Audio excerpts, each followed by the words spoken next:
understand the ethical argument. So you're saying your argument is it's wrong to misrepresent the booking of these assets because one has a fiduciary obligation to the citizens of the state, and the citizens of the state take precedence over your employer when it comes to this, to representing oneself or representing these assets. And that's basically... And why, it might sound silly to have to say why in your mind, but why does the state take precedence? Well, the last one says that whatever the majority in our U.S. society believes about morality is typically correct. Our society does not believe it is right for someone to defraud the state of tax revenue. Okay. Let me push that though. For about 400 years, our society as a whole, the majority is the way it was reflected in our laws, thought it was perfectly okay for a long time to enslave people of African descent and then to deny them the right to vote in federal and state elections through all kinds of means. So help me understand the limits of that. Are you really, so you're arguing it's really based on the conventions of the state, and the conventions of the state set what's right and what's wrong, and your client was merely following the conventions of the state, which sets morality, and therefore that's where you want to rest?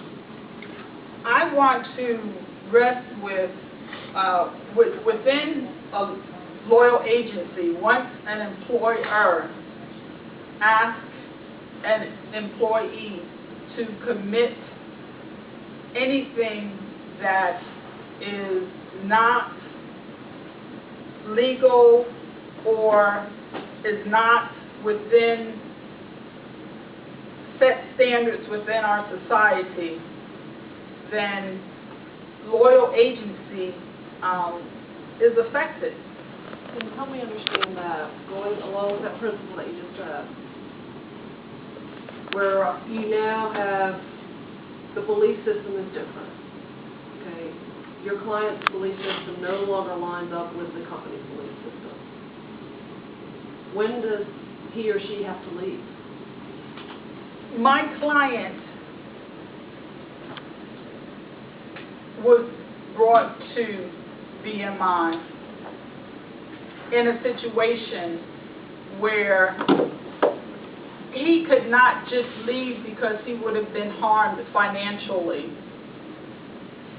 It was BMI that gave him the assurances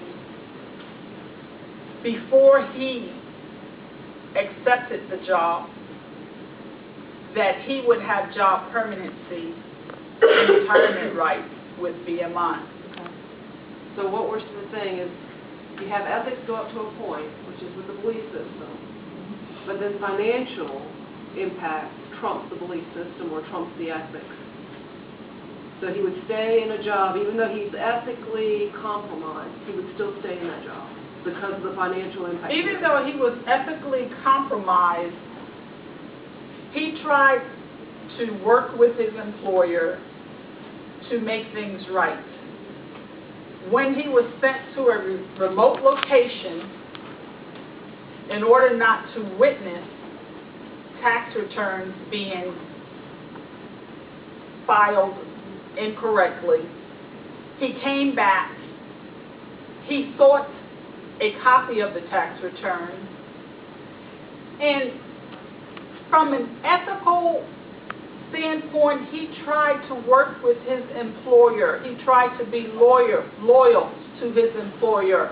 He went as far as trying to get the taxes that were levied against BMI reduced.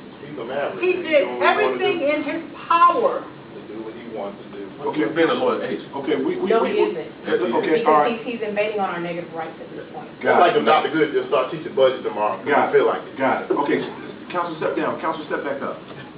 I want to ask you a question. Yes, sir. Let's step back up.